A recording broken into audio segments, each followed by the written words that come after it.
Aliens and UFO से लेकर new world order तक हर पन्ने में इस जगह को मेंशन किया गया है। एंड जिस जगह की मैं बात कर रहा हूं वो है एरिया 51। ये एक एयरफोर्स बेस है जो यूएसए के नेवाडा में सिचुएटेड है और इसका असली पर्पस आज तक किसी को नहीं पता। एरिया 51 ये जो एक पर्टिकुलर नाम है, ये एक सीआईए डॉक्यूमेंट में यूज हुआ था जो कि वियतनाम वॉर के दौरान था, और बस वहीं से ये जो नाम है एरिया 51 वो पॉपुलर हो गया। इसके आसपास का जो एयर बेस है वो रेस्ट्रिक्टेड है और ये बेस अपने सीक्रेटिव नेचर के लिए जाना जाता है। और अगर हम बात करें कॉन्स्पिरेसी थ्योरीज की, तो इस जगह से रिलेटेड इतनी ज्यादा कॉन्स्पिरेसी थ्योरीज हैं कि तुम सुनते सुनते थक जाओगे। कुछ थ्योरीज काफी वेल नोन है और कुछ थ्योरीज कुछ ज्यादा ही अनयूजुअल है। तो चलो मैं तुम्हें बताता हूं एरिया 51 के बारे में कुछ ऐसी कॉन्स्पिरेसी थ्योरीज जो सबसे ज्यादा पॉपुलर हुई हैं। सबसे पहली और सबसे ऑब्वियस कॉन्स्पिरेसी थ्योरी जो एरिया 51 से जुड़ी हुई है वो है UFOs and extra terrestrial activity. अब ये जो थ्योरी है वो काफी ज्यादा पॉपुलर है क्योंकि लोगों का मानना है कि इस जगह पे एरिया 51 में एलियंस और उनके स्पेसक्राफ्ट जो आए होते हैं उन पे स्टडी किया जाता है और ये चीज नॉर्मली नहीं होती, काफी ज्यादा सीक्रेटली होती है। अब 1950s में जब U2 और ऑक्सकार्ट जैसे एयरक्राफ्ट्स टेस्ट किए जा रहे थे, उस टाइम पर बहुत सारे यूएफओ साइटिंग्स भी हुए थे। अब ये यूएफओ साइटिंग्स जो थे वो कहीं ना कहीं यूएफओ साइटिंग्स नहीं बट एयरक्राफ्ट साइटिंग्स थे, क्योंकि जिन लोगों ने ये यूएफओस देखे थे वो यूएफओस नहीं, U2 और ऑक्सकार्ट की टेस्टिंग वाले एयरक्राफ्ट्स थे। एंड ये जो पर्टिकुलर एयरक्राफ्ट्स थे ये काफी अनयूजुअल दिखते थे एंड लोगों को लगता था ये कोई एलियन स्पेसशिप या टेक्नोलॉजी है। अब बहुत से लोगों का ये भी मानना है कि एरिया 51 वो जगह है जहां पर एलियंस और ह्यूमंस मिलके कोलैबोरेट करते हैं एंड ये एक ऐसा सीक्रेट हब है जहां पर एलियंस ह्यूमंस से आके मिलते हैं। अब ये थ्योरी एक जगह है, लेकिन इसके अलावा एक और थ्योरी पॉपुलर है कि एरिया 51 में एलियंस, रियल एलियंस की बॉडीज रखी हुई हैं एंड उस पे यूएस गवर्नमेंट टेस्टिंग्स करती है। अब ब्रूस बर्गिस जैसे लोग क्लेम करते हैं कि 1950s में उन्होंने एरिया 51 में एक फ्लाइंग डिस्क सिमुलेटर जैसी टेक्नोलॉजी पे काम किया था जो कि एग्जैक्टली बेस्ड थी एक एलियन टेक्नोलॉजी। अब एलियंस और यूएफओस एरिया 51 में आके ह्यूमंस के साथ कोलैबोरेशन करते हैं या पकड़े जाते हैं ताकि ह्यूमंस उन पे टेस्ट कर सके, ये तो शायद हमें कभी नहीं पता चलेगा। लेकिन हाँ, ये मैं जरूर अग्री करूंगा कि वहां पर कुछ तो ऐसा है जो शायद हमसे छुपाया जा रहा है। अब ये वाली जो थ्योरी है वो थोड़ी अनयूजुअल लगती है क्योंकि लोगों का मानना है कि एरिया 51 में यूएस गवर्नमेंट कुछ ऐसी चीज बना रही है जिससे वो वेदर कंट्रोल कर सकते हैं। अब वेदर मॉडिफिकेशन का जो कॉन्सेप्ट है वो काफी पुराना है। पुराने टाइम में लोग इसे मैजिक या रिचुअल से जोड़ते थे, लेकिन 1960s से लेकर 1980s तक यूएस गवर्नमेंट ने एक रिसर्च प्रोग्राम चलाया था जिसका नाम था प्रोजेक्ट स्टॉर्म फ्यूरी, जो हरिकेन्स को कंट्रोल करने का काम करता था। कुछ लोगों का यह मानना है कि आज भी एरिया 51 में वेदर मॉडिफिकेशन के एडवांस प्रोजेक्ट्स पे काम किया जा रहा है, जिसमें यूएस और रशिया के बीच में एक हिडन वॉर चल रही है जिसको global warming and climate change के नाम पर छुपाया जा रहा है। एंड हमें भी पता है कि क्लाइमेट चेंज एक बहुत बड़ा प्रॉब्लम है going into the future. And अगर किसी भी कंट्री का क्लाइमेट पे कंट्रोल आ जाए तो तुम ही सोचो वो कितनी पावरफुल हो जाएगी।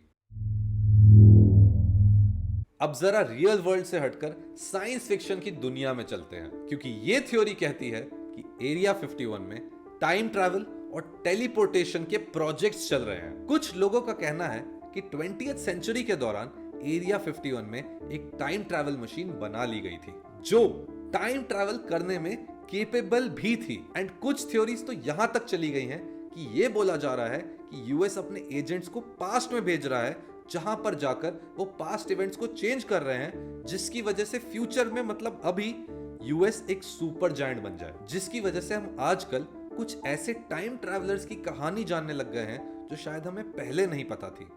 एंड वो टाइम ट्रैवलर्स इस टाइम पे एग्जिस्ट करते थे ये भी हमें पता नहीं था।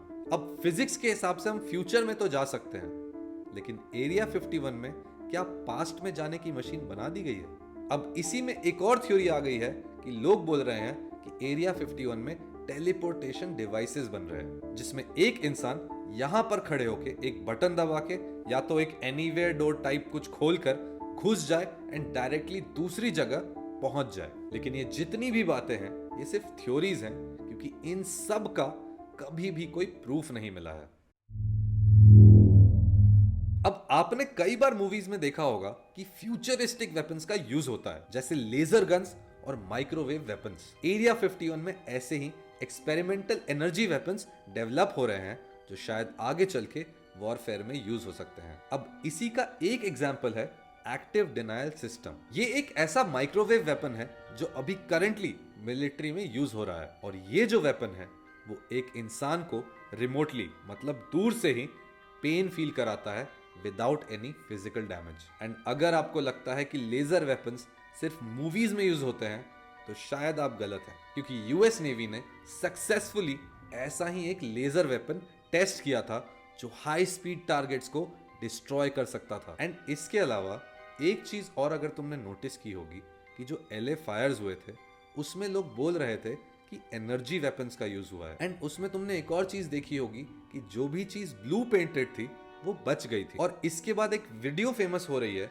जिसमें चाइना के लोग अपने रूफ्स को ब्लू पेंट कर दे रहे हैं, क्योंकि एनर्जी वेपन्स सैटेलाइट से काम करते हैं एंड वहां से अगर कुछ लेजर या कोई एनर्जी वेपन छोड़ा जाता है तो वो ब्लू वाले चीजों पे काम नहीं करेगी। और इन सारे एग्जाम्पल्स को देखकर यही लगता है कि शायद एरिया 51 में और भी एडवांस्ड वेपन्स को बनाया जा सकता है। और क्या पता अभी भी ऐसे ही एनर्जी वेपन्स पे टेस्टिंग चल रही हो एरिया 51 में।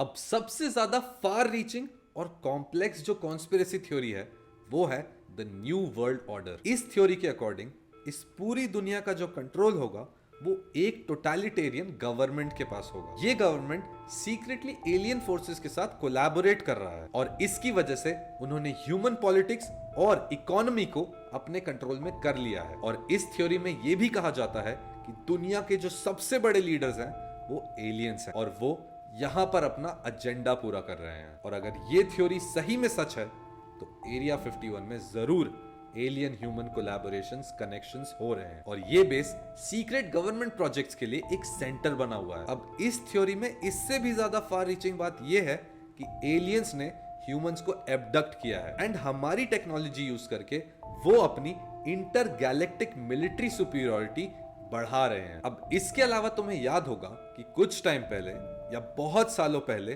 फेसबुक पे एक इवेंट पॉपुलर हुआ जिसपे लोगों को बुलाया गया था एरिया 51 को रेड करने के लिए, एंड बहुत सारे लोगों ने एक्सेप्ट किया था कि वो वहां पर आएंगे। लेकिन 20 सितंबर 2019 को जब ये होना था उस दिन बहुत ज्यादा लोग नहीं टर्न अप किए एंड ये इवेंट बन के रह गया एक जोक, जहां पर लोग आए साथ में, उन्होंने पार्टी किया, डीजेस के साथ एंजॉय किया, डांस किया, नाचे गाए, न्यूज पे आए एंड चले गए। लेकिन क्या पता अगर सीरियसली ये चीज की गई होती तो शायद हमें कुछ ऐसी बातें पता चली होती जो एरिया 51 के बारे में आज भी पूरी दुनिया से छुपाई हुई है। ऐसा क्या रहस्य है कि उस जगह को इतना ज्यादा हेवीली गार्ड किया जाता है? क्या इसका कनेक्शन एलियंस से है या इसमें डायरेक्टली इन्वॉल्व है द इल्यूमिनाटी? क्या पिरामिड्स ऑफ गीजा सही में एलियंस के लिए एक बैटरी की तरह काम करते हैं, या क्या हम इस पूरे यूनिवर्स में अकेले हैं? आगे आने वाली वीडियोस पे जरूर ध्यान रखना, क्योंकि ये सारे क्वेश्चंस मैं उन सारी वीडियोस में आंसर करने वाला हूं। अब बहुत सारे ऐसे रहस्य हैं जो एरिया 51 में शायद छुपाए गए हैं या शायद नहीं छुपाए गए हैं, लेकिन इस जगह को देखकर जरूर ऐसा प्रतीत होता है कि यहां पर कुछ ऐसा होता है जो शायद इस पूरी दुनिया को अगर पता चल गया तो ये दुनिया तबाह हो सकती है। अब अगर ऐसी ही कॉन्स्पिरेसी थ्योरीज तुम्हारे मन में भी हैं तो प्लीज मुझे कमेंट्स में जरूर बताना, और मिलते हैं अगली वीडियो में। लेकिन एक बात मुझे समझ नहीं आई कि अगर टाइम ट्रैवल हो चुका है तो ये जितनी भी चीजें हुई हैं, जैसे कोरोना एंड और भी डेवास्टेटिंग चीजें इस अर्थ पे जो हुई हैं, उनसे बचा तो जा सकता था। तो क्या ये चीजें जानबूझ के कराई गई हैं? एक मिनट,